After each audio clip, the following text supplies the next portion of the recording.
I'm here with Stephen Terry. Hello, Stephen. Hiya, how you doing? So over the years, you've obviously worked with a lot of very interesting people and in a lot of different places. Could you just tell us a bit about your history and how you've ended up here in Abergavenny? Yeah, I've been banging around quite a while now. I'm 50 next year, so we've got a bit of a history.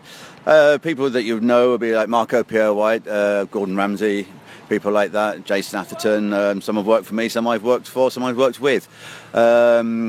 I came to Wales in 2000, bought the Walnut Tree in partnership from Manfranco Trusccio. Ran that for 3 years and then went off on my own. Did a bit of consultancy in London. I didn't move away from Wales, but I worked away. And then opened the Hardwick in 2005, November 2005. So we've had it 10.5 years now.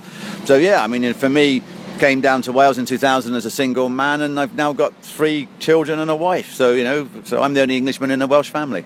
So very successful. So Hardwick is just outside of Abergavenny, only a 2-minute drive from the main town. So how has the Hardwick benefited from having the Eisteddfod here this year? Well, obviously, the Eisteddfod's created a lot of interest, a lot of excitement in Abergavenny. It hasn't been here since 1913. So it's a big deal for us. What it's created for us is a lot of interest. There's a big sort of Welsh food culture in and around Abergavenny because we're quite have a great reputation for using local produce and good restaurants. Sort of a foodie destination in Wales. So for us, it's we've had a lot of footfall in the evenings. Not so much at lunchtime, obviously, because everyone's at the mice at Eisteddfod. But in the evenings, it's sort of like almost doubled our trade this week. So you talk about using local produce. Are there any particular things you like to use, or can you just explain that a bit more? Well, mainly for us, it's clearly we're landlocked here, so it's not really about any sort of shellfish and seafood, but that comes from the Welsh coast where possible.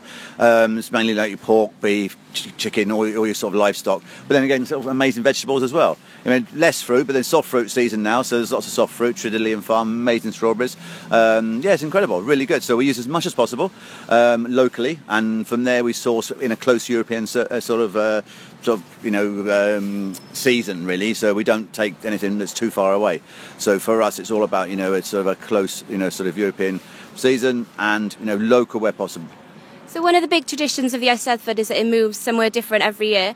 Do you think that's important? So obviously you've benefited a lot this year. Do you think it's important, and you'll probably have people come back after being to the restaurant now who live locally who could be like, oh, I've been there at the Eisteddfod, I can come back. So do you have a lot of return in trade? Absolutely. I was interesting enough. I was talking to some amazing, lovely people who've been staying with us for 3 nights because of the Eisteddfod.